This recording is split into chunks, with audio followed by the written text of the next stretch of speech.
सुनील कछवे आणि सौ विमल कछवे यांच्या लग्नाच्या 44व्या वाढदिवसानिमित्ताने कुष्ठरोग आश्रमात अन्नदान वाटपाचा कार्यक्रम घेण्यात आला। या प्रसंगी मच्छिंद्र पाटील, महेंद्र कछवे, रवींद्र पाटील, शीला पाटील, सागर कछवे, संदीप कछवे, जयश्री कछवे आदी परिवार उपस्थित होता। सर्वांनाच माहीत असेल, या काळखेडा गावातील सन्माननीय सुनील पोपट कछवे अर्थात पाटील यांचा आज 44वा लग्नाचा वाढदिवस आहे।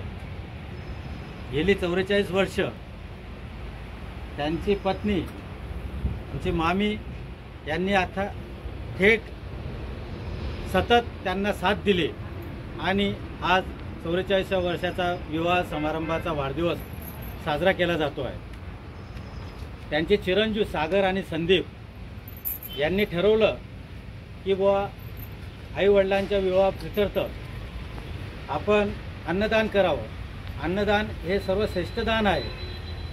अनेकांना अन्नदान केल्यानंतर त्यांच्यातून, त्यांच्या मनातून दुवा निघतील आणि आपल्या परिवाराला लागेल असा त्यांचा एक छोटासा उद्देश होता। सुनील पोपट कछवे हे परिवार प्रसिद्धीपासून नेहमी अलिप्त राहिलेले आहेत।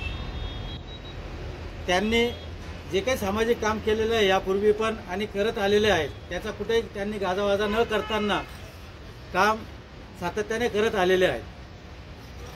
प्रत्येक पुरुषाच्या पाठीमागे स्त्रीचा हात असतो असं म्हटलं जातं, तसं आमच्या मामी खंबीरपणे त्यांच्या पाठीशी उभे राहिलेत। म्हणून त्यांनी सार्वजनिक बांधकाम विभागामध्ये समर्थपणे नोकरी केली आणि यशस्वीपणे सेवानिवृत्त झालेत। त्यांनी परिवाराकडे नोकरी करत असताना दुर्लक्ष झालं असेल, पण मामींनी तो परिवार सांभाळून ठेवला। आज त्याच विवाह प्रित्यर्थाच्या वाढदिवसानिमित्ताने आज अन्नदानाचा कार्यक्रम ठेवलेला आहे। त्या वतीने अशी विनंती करतो की आम्ही जे अन्नदान करतो ते तुम्ही आम्ही प्रेमाने ग्रहण करावं अशी मी अपेक्षा व्यक्त करतो आणि धन्यवाद देतो। आणखी कुष्ठरोग आश्रमात लोक बाहेर देतात आणि निघून जातात।